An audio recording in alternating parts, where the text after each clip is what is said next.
Today we're going to be teaching you how to do your own research when it comes to investing in NFTs.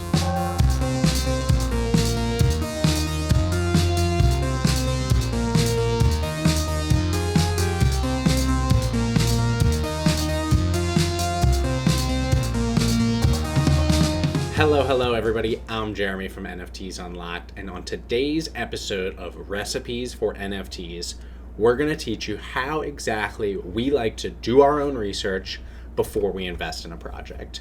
Now, if you've watched an episode of ours before, you know that we always preach do your own research before making any investment into NFTs.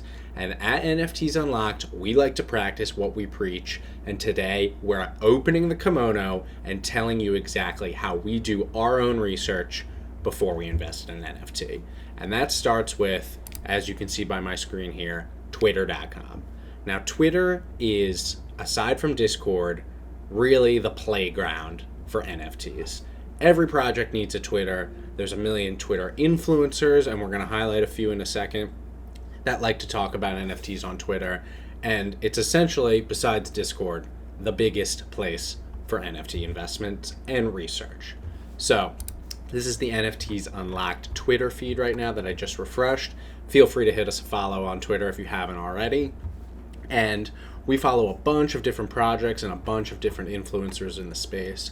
And the biggest thing that we like to do if I'm interested in a project, if I've heard about a project on OpenC, if it comes in through a friend or a family or whatever, the first thing I do, and we're going to use Dippies, this project we're not sponsored, we're not partnered with them at all. It's just been a recent rocket that has caught my attention on OpenC. The first thing I'll always do is obviously give them a follow, right? So I can be in the know. But on top of that, and something I would really recommend for everybody, is to turn on those Twitter notifications and get notified every single time they tweet.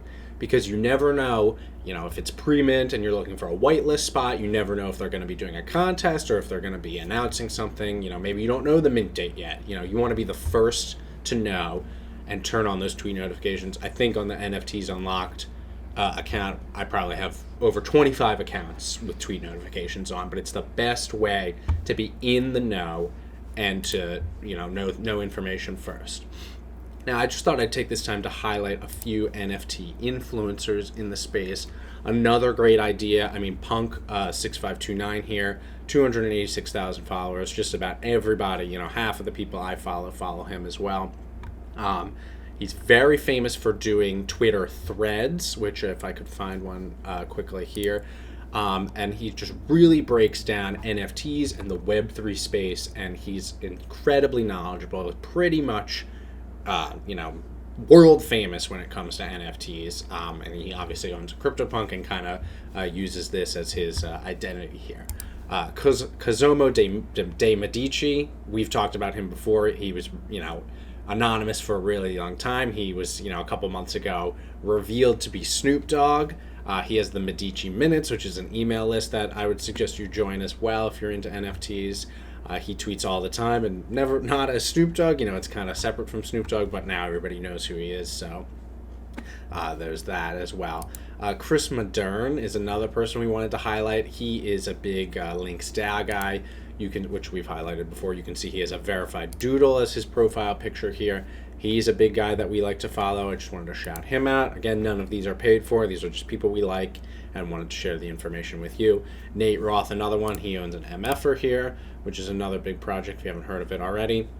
Very big, tweets a lot of good content, and I would highly recommend all four of these guys. So let's close these out real quick. Now we're going to transition over to Discord. Like I said, kind of the companion to Twitter when it comes to doing your own research for NFTs. And if I just clicked on the other window on the Dippies invite link from their Twitter bio onto Discord, and this is what you'll come to right away.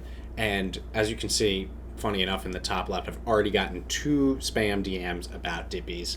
I haven't even verified myself yet. So the first thing you're going to want to do is verify yourself. It's a little different depending on the Discord server, but on this one, you click that emoji, you read and agree to the rules down here. Other ones will have you do CAPTCHA or something to kind of verify. As you can see right here, they tell you to turn off your DMs right away with this little graphic here to teach you exactly how to do it. And this is what the Dippy's Discord server looks like. Now, I just got another DM in the corner. Now, I've never been in here before, in all honesty, so, we're kind of looking at it for the first time together. But all NFT Discord servers look more or less the same. There's usually a get started or a welcome. There's these stats up here. Events is kind of unnecessary, but sometimes if a mint's going on, they'll make it a Discord event. Dippy's info, this is going to be your general, just all info about the project. Announcements will go here. This will be a read-only channel where you can't type in official links. This is good for when you don't want to click scam links. You can always know you're clicking the right link when you go to an official links tab here. Giveaways, self-explanatory. Roadmap, a lot of times we're going to look at their website in a little bit, but a lot of times they'll put elements of the website into the Discord server too, like frequently asked questions, the team. A lot of people will have a Twitter bot, like this Dippy's bot here, which will just take all the tweets from Twitter and put them right on into the Discord server. Excuse me real quick. And then if going down, now this is where you get into kind of that community interaction. And, we hear about whitelist grind and the games that go involved with getting whitelist spots. This is where you're going to really find a lot of that. So Dippy's chat. This is kind of like your general chat for any Discord server. It's called Dippy's chat here. If it was Bored Ape, it would be called, the Ape chat or something. I'm not in that Discord, so I don't really know. People have an introduce yourself tab for people who have just joined, a share your Dippy. Some people will have even open negotiation if you want to sell your NFT or trade your NFT with somebody within the community rather than a random seller on OpenC. You can have that too. So that's really your basic Discord overview. Here are some fun channels that this server happens to have if you want to talk about food, if you want to talk about fashion. Mental health is a very popular channel, movies and shows. And then there's a lot of other things that go into it, like bots that run the Discord. There's voice channels also, so if you want to talk to somebody instead of over text, if you want to talk to them, using a real microphone and talk to them like a phone call, you can do that as well. Floor talk, people will talk about the floor on this. I'm going to write something in the Dippy's chat real quick and just show you how kind of how it works. I made a typo there. One quick little thing I'm going to go into is, this is my Discord profile, is Discord roles. So right now you can see I have a green name and I just have the Dippy's role. Now I'm not exactly sure how Dippy's roles work, but if you go to the right over here, you can see the founders at the top. They have their own role. Then the mods have a different color. Dippy Outreach, I'm not exactly sure what that is. Maybe just a team of people reaching out.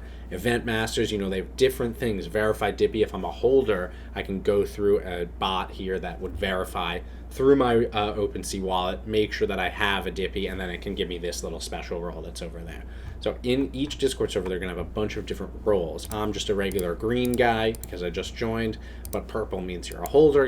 I've won a contest in other Discord servers that's given me that. I've been a moderator in other Discord servers that's given me a different color. So there's that. And you can see I got another DM in the top. Now the next thing we're going to transition to is the project website. Now you see this is where I came from. Let's go over to the Dippy's website. And I'm going to walk you through a little bit of what to look for in a good website, what's good and what's bad, and some of the key things to look at.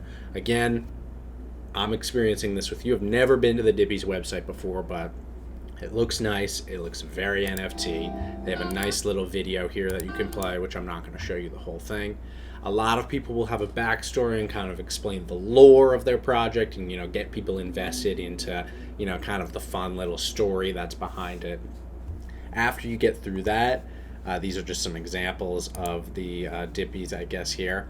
After you get through that, you'll kind of get into some of the more serious stuff like a roadmap, right? And a roadmap, which we've explained before, but I'll tell you guys again real quickly, is the founder's plans, pre-mint, during mint, post-mint. Some go even years post-mint, years down the line, and it just kind of tells you what their plan is for the project, what their plan is with funds acquired, maybe through a seed round of investing, or funds acquired after the mint. What are they going to do with all that money that they get from the mint? How are holders going to be rewarded, right?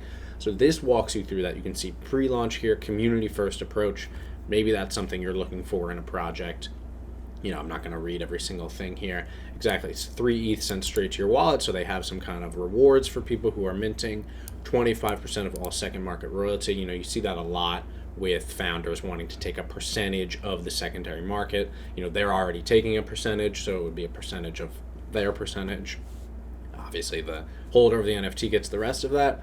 Merch is, a very popular thing, and these are just all the phase 5. I don't really know how long these phases last for Dippies, but it really outlines all the different things that they plan on doing. Here you can see Roadmap 2.0. A lot of projects do that. Bubblegum Kids, a pretty big early on NFT project, just did their Roadmap 2.0 release. So a lot of people do that. A lot of times the first roadmap doesn't really, things change, money comes in, they lose money, a variety of things can happen.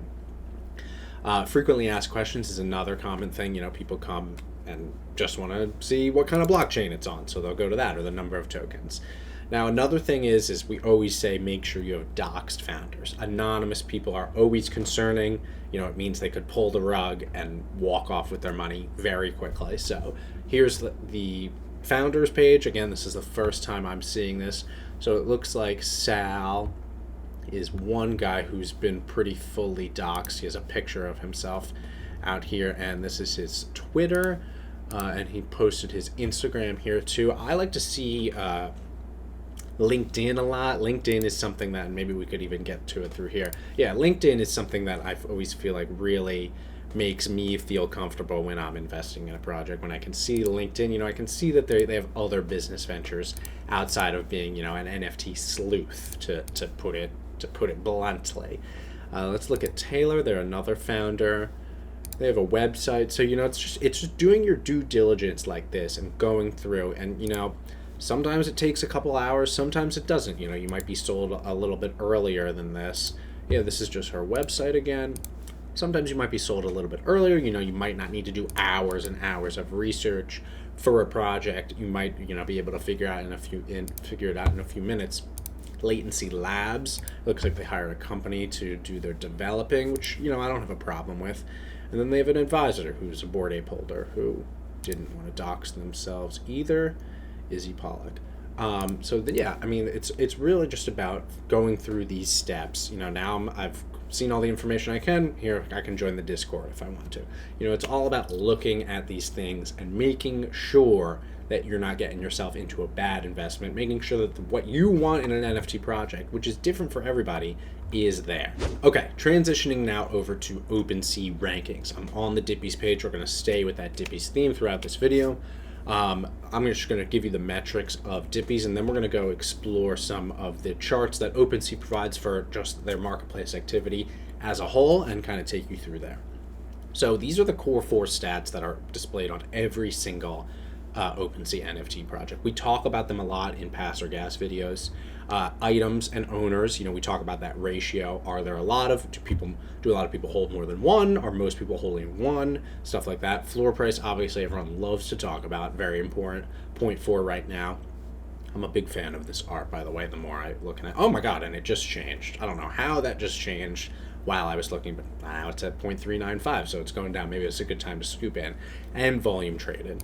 Those are the 3 things we like to look. And now we just talked about this chart on our last video, which you can see for every single OpenC project, which I can expand it. This project recently minted. I guess it probably around early March. I'm not particularly sure, but there's 2 things you need to look out for. First is this line that goes across. The line is going to be the average price sold on that particular day. So as you can see, 0.63 was probably their high. It went down. Here it was at 0.34, back up to 0.65. So it's been going up and down. 0.77 a couple of days ago had their best day. So next thing you want to look at is this bar that's underneath it, and that's going to be the total number of sales. So you kind of want to look at this. They have a symbiotic relationship, but they also don't at the same time. A lot of times you can see, like the floor price went way up, but there were only 409 sales. I'm assuming based on this graph that their mint was probably around here, because you can see just a sheer crazy amount of sales either right after their mint, or maybe it was probably not before. This was probably right after their mint. I'm guessing their mint was March 3rd. Quote me on that if I'm wrong. But that's a very common graph, and you can even change it to the last 7 days. This project hasn't been around for that long, so we won't be able to see that much, but you can really get a full scope of the project and its price history and its total number of sales. We also have shown you this before. We just sometimes like to do a big scroll and see how many sales are going on. Right now there's been 4 in the past hour, which is, definitely a key indicator. So I'm going to take you over to OpenC Stats now, which is another category that I like to, or another web page that I like to visit often, right? Sometimes, if I'm just getting an update on the market, I'll go to last 24 hours, take a look at, the rockets as they're called, like this being up 43,000% would be an example of a rocket. I don't know anything about that project, but, excuse me. But this is something that is very key when you're researching NFTs. You can sort by, again, these are a lot of the same metrics that we looked at on that OpenC page, but in this here, it gives you 24-hour percent change and 7-day percent change. And you can also change it to from the project as a whole. You can go to last 30 days here. You can go to all time, which would be pretty crazy, and sort it by floor price. What has the craziest floor price of all time? This is something, especially because the space is moving so fast, this is something that I like to usually go to last 24 hours, sort by the things, sort by volume, sort by floor price, and just kind of see what's changing. Excuse me, if I refresh this and I just go right back to what it would look like normally, I would take a look, what haven't I seen in the past couple days? I noticed this one this morning when I was doing my research. I like you, you're weird. Don't really know anything about that, but something to look out for. That's really something like that I like to do. Here are the chains you can sort by that are supported by OpenC. And then I don't typically go here, but if you wanted to look for something specific, like NFT photography is very big. I'm not really a big investor into it, but you could go right into this and find, NFT photography the same way that you could look at any of these projects. Thank you guys for watching this episode of Recipes for NFTs. I hope you learned something new about doing your own research, one of the most important things when it comes to investing in NFTs. Twitter and Discord are going to be your best friends before you make a decision, and then once you're done doing your research on there, you can come to OpenC and do that final check before you're ready to hit sign on your wallet and confirm that purchase. If you haven't already, please leave a like on this video. This is extremely important information that not enough people are sharing. We really want to get it out to other people, and hitting that like button can really help us out. Subscribe if you'd like to see more from us in the future, and hit that bell for notifications as always. Have a great rest of your day, guys. Stay cool, and let's go.